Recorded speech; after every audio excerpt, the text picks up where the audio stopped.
Ako si Perlibertine D. Aldefonso. Isa rin ako sa mga kabataang napabilang sa broken family. At isa sa mga kabataan na nalulong sa mga bisyo at sa anumang bagay na hindi maganda. Ngayon, napabilang ako sa CYP at napabilang din ako sa ICAN. Naging maayos yung buhay, pati yung pangarap ko sa buhay. Maraming salamat po sa mga sumusuporta at sa patuloy na nagbibigay sa ICAN at patuloy rin po na nagbibigay kalakasan sa amin, nag-encourage po sa amin na magpatuloy dahil hindi limitado yung kakayahan namin. Maraming salamat po. Ako si Rocky Austria Pagliawan, 19 years old. Nung 15 years old ako, natuto ko gumamit ng kung ano-anong droga, katulad ng marijuana. Tapos habang nagkakaedad ako, akala ko yun ang magbibigay kaligayahan sa akin. At di pa ako nakontento, natuto ko umawak ng barel, magbenta nito.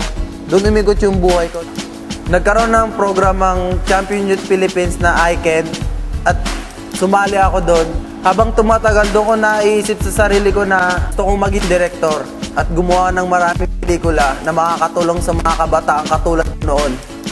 Salamat sa inyong pagbibigay. Kung hindi dahil sa inyong pagbibigay, hindi maabot ang katulad ko. Ako si Adrian Dacwan, 18 years old. Isang businessman ng papa ko. Mula nasunog yung business ng papa ko, nagkahirap-hirap na kami. Pati ako parang ayaw ko na mag-aral. Hanggang sa dumating na yung point na nakawan ko na yung tatay ko. Lagi lang ako sa computer shop, nagainom, nagalaro. Hanggang sa dumating yung time na inaya ko na isang kaibigan ko sa Hike for Life. Doon na bago yung buhay ko. Nakita ko na meron akong pag-asa sa buhay. At napabilang ako sa ICAN. Maraming salamat sa inyo. Ako si Juderick Arcilia.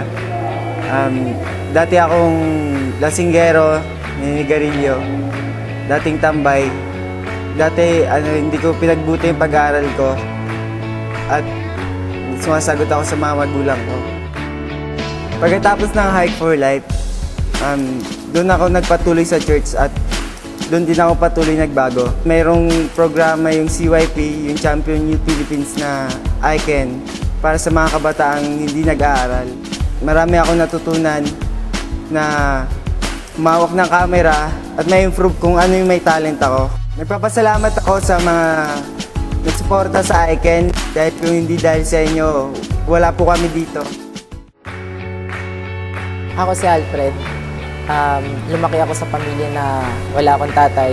Hanggang sa isang araw, naghanap ako ng kalinga hanggang natagpuan ko sa mga kaibigan ko, napabarkada ako, nalulong sa computer, sa bisyo, sa pag-iinom. Akala ko noon hanggang doon na lang yung buhay ko. Hanggang isang araw, napasama ako sa Hike for Life noong 2009. And then doon na bago yung buhay ko. Mas nakita ko yung mas malaking mundo na dati wala sa isip ko. Hanggang sa napunta ako sa ICAN, nangarap ako na mas malaki pa kaysa sa dati. Salamat sa ICAN at saka sa mga sumusuporta. Dahil sa inyo, isa ako sa mga kabataan na nagkaroon ng katuparan yung mga pangarap ko. Dahil namin, ICAN!